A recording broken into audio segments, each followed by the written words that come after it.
तो हेलो दोस्तों, स्वागत है एक बार फिर से हॉरर टेल्स विद आमिर पर। और आज हम आ गए हैं एक बिल्कुल नई कहानी लेके आपके लिए इस चैनल पर। तो अगर आप इस चैनल पर नए हैं तो वीडियो को लाइक कर दीजिएगा और इस चैनल को सब्सक्राइब ज़रूर कर दीजिएगा। और जो भी लोग आपकी फैमिली या फ्रेंड्स में ऐसे कंटेंट को पसंद करते हैं देखना, तो जल्दी से इस वीडियो को उनको शेयर कर दो, क्योंकि आज की ये कहानी बहुत ही ज़्यादा खौफनाक होने वाली है।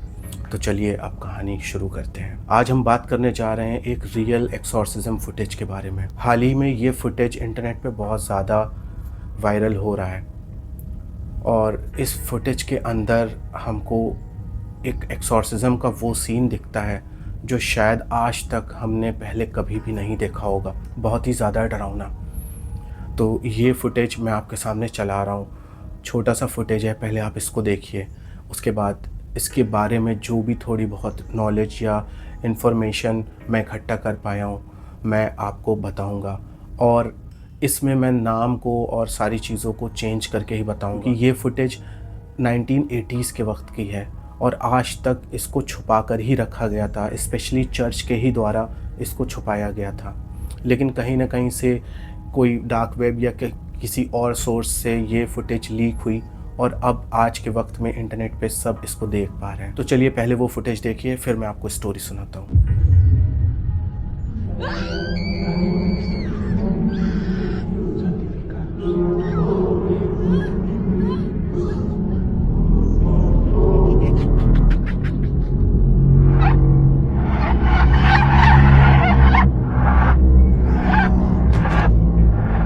तो दोस्तों, आज हम बात करने जा रहे हैं एक ऐसे रियल एक्सॉर्सिज्म फुटेज क्लिप के बारे में जो स्पेन में 1980s के वक्त में फिल्माई गई थी। ये वीडियो सालों तक छुपा के रखी गई और जब ये सबके सामने आई तो दुनिया भर में हल्ला मच गया। तो क्या ये फुटेज असली थी या उस लड़की के अंदर कोई जिन या भूत वाकई में था? तो चलिए शुरू करते हैं आज की इन्वेस्टिगेशन। स्पेन का एक नॉर्दर्न रीजन जहाँ लश ग्रीन पहाड़ियाँ और गांव हैं, वहाँ छुपा था एक ऐसा गहरा और काला राज जिसके बारे में बहुत कम लोग जानते हैं। ईयर 1984 एक छोटा सा गांव था ओवेडो के पास, जिसका नाम पब्लिकली रिवील नहीं किया गया है आज तक। यहाँ पर एक 17 साल की लड़की के साथ कुछ ऐसा होने लगा जो नॉर्मल तो बिल्कुल भी नहीं था। इस लड़की का नाम मीडिया ने कैटलीना बताया। अब हो सकता है उसका नाम कैटलीना हो भी या फिर मीडिया ने भी उसका नाम छुपा के रखा हो, क्योंकि इस तरीके के केसेस में अक्सर नाम को कॉन्फिडेंशियल रखा जाता है। कैटलीना एक बहुत ही सिंपल लड़की थी, चर्च जाने वाली, ईश्वर में मानने वाली, और वो अपने माँ बाप के साथ ही रहा करती थी। पर 1984 की सर्दियों ने उसकी ज़िंदगी को जैसे बदल के रख दिया था। एक रात जब कैटलीना सो रही थी तो अचानक से उसकी माँ को उसके कमरे से बहुत ज़्यादा चीखने की और रोने की आवाज़ आने लगी। उसकी माँ जब उसके कमरे में दौड़ के गई तो उन्होंने देखा कि कैटलीना बेड पर से उठकर हवा में लटकी हुई थी, जैसे किसी ने उसका गला दबाकर उसको हवा में उठा दिया हो। और उसी वक्त उसकी आंखें पूरी सफ़ेद हो चुकी थी और उसकी आवाज़ जैसे किसी बुज़ुर्ग व्यक्ति की तरह साउंड कर रही थी और वो एक पुरानी लैटिन भाषा में जैसे कुछ बड़बड़ा रही थी।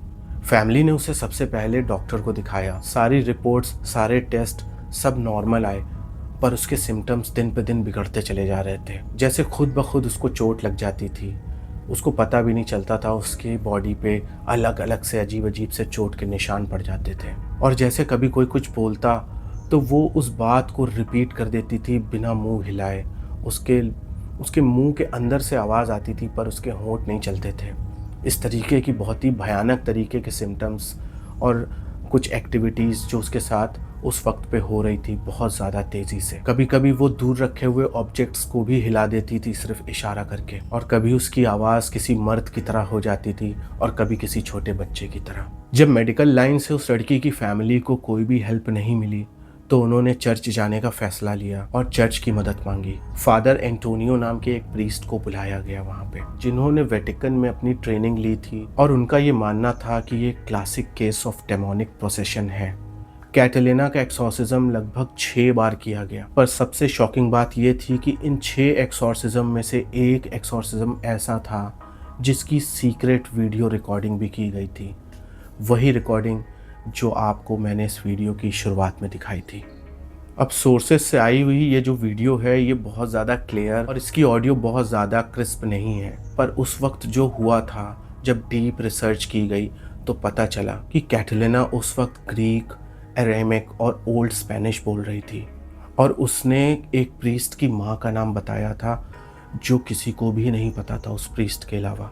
उन एक्सोर्सिज्म के वक्त पे लाइट खुद ब खुद ब्लिंक करने लगती और बाइबल जैसे हवा में उड़ने लगती। 1980s में किसी भी वीडियो को रिकॉर्ड करने के लिए एनालॉग कैमरा यूज़ किए जाते थे और जो टेप बनाई गई थी वो चर्च के कंट्रोल में ही थी, जिसको चर्च ने आज तक छुपा कर ही रखा था। और उस वक्त चर्च ने कहा था कि ये वीडियो पब्लिक के लिए नहीं है क्योंकि ये वीडियो लोगों में डर और अफवाह फैला सकती है। पर एक इनसाइडर जो चर्च का ही पार्ट था, उसने इस वीडियो की एक कॉपी बना के अपने पास छुपा के रख ली थी। 2013 में ये फुटेज यूट्यूब पर बहुत ही शॉर्ट टाइम के लिए लीक हो गई थी, जिसमें कैटलिना हवा में लटकी हुई है, उसकी आवाज़ बदलती है और एक क्रॉस टूट जाता है। वीडियो कुछ घंटों में ही डिलीट कर दी गई थी, पर लोग तब तक उसका स्नैपशॉट ले चुके थे। गांव के कुछ लोग जो उस वक्त कैटलिना के घर के आसपास ही रहा करते थे, उन्होंने बताया हर रात उनको कैटलिना के घर से बहुत ही ज़्यादा शोर शराबे और चीखने की और अलग ही अलग लैंग्वेज में जैसे कोई कुछ बड़बड़ा रहा हो, ऐसी आवाज़ें सुनाई दिया करती थी। उन लोगों ने बताया कि एक बार कैटलिना ने अपने पिता को धक्का दिया था जिससे वो 6 फीट दूर जाके गिरे थे। उन लोगों ने बताया कि कैटलिना ने एक मूर्ति को देखा और बोला he is burning inside me.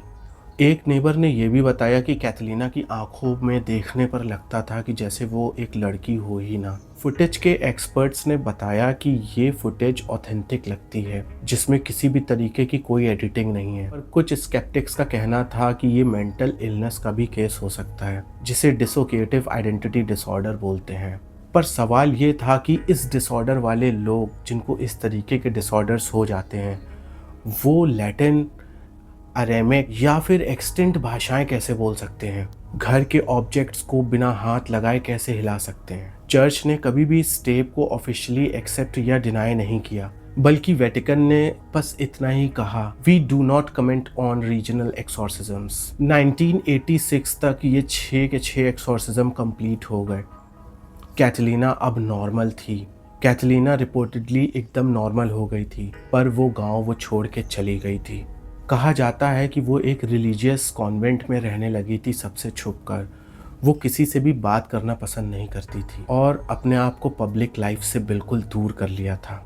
आज तक उसके बारे में कोई भी नया रिकॉर्ड नहीं मिला। उसका असली नाम, एड्रेस, सब कुछ कॉन्फिडेंशियल रहा आज तक। पर एक बात तो सभी लोग मानते हैं कि जो भी कुछ हुआ उन 2 सालों के दरमियान, वो ना सिर्फ डरावना था बल्कि इनएक्सप्लिकेबल भी था।